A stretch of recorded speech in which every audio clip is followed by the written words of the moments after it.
go for 5 donuts for $5, which is an awesome deal because it's pretty much the same price as buying 3 donuts anyway, so it doesn't matter.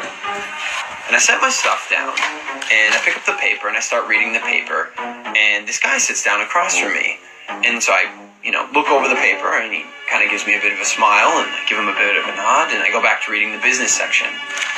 A little while later, I hear this rustling on the table, and I look over, and the guy has got his hand in the bag of donuts. Okay, that's a bit weird, but it doesn't really matter. The guy looks like he's homeless. He probably needs it more than I do. And I've still got 4 donuts anyways, and I'm not going to eat all 4 donuts, so what do I care? So I reach in the bag, and I grab a donut, and I start eating it. And I go back to reading the paper.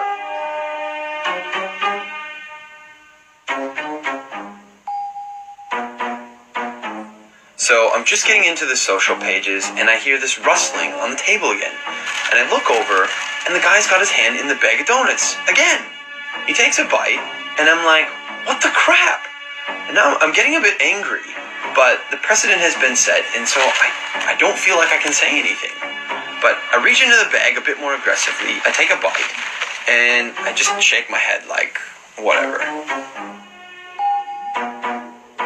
So a few minutes have gone by, and there's this call on the loudspeaker for the next departure, and the guy gets up and he starts gathering up all his stuff, and he gets to the end of the table and he stops, and I see him out of the corner of my eye, and he reaches into the bag and he pulls out the last donut, and I'm like, seriously?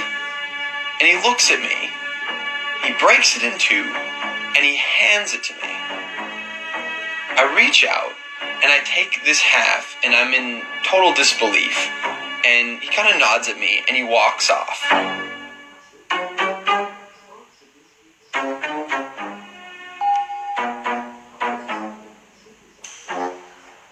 So, while I'm sitting here, pondering the absurdity of what's just happened, I hear the call for my flight. And so I get up, and I grab my bag, and I grab my jacket. And under my jacket is my bag of donuts. Not only was I eating that guy's donuts the whole time, and he didn't say anything, he took out his last donuts, and he broke it in half and gave it to me.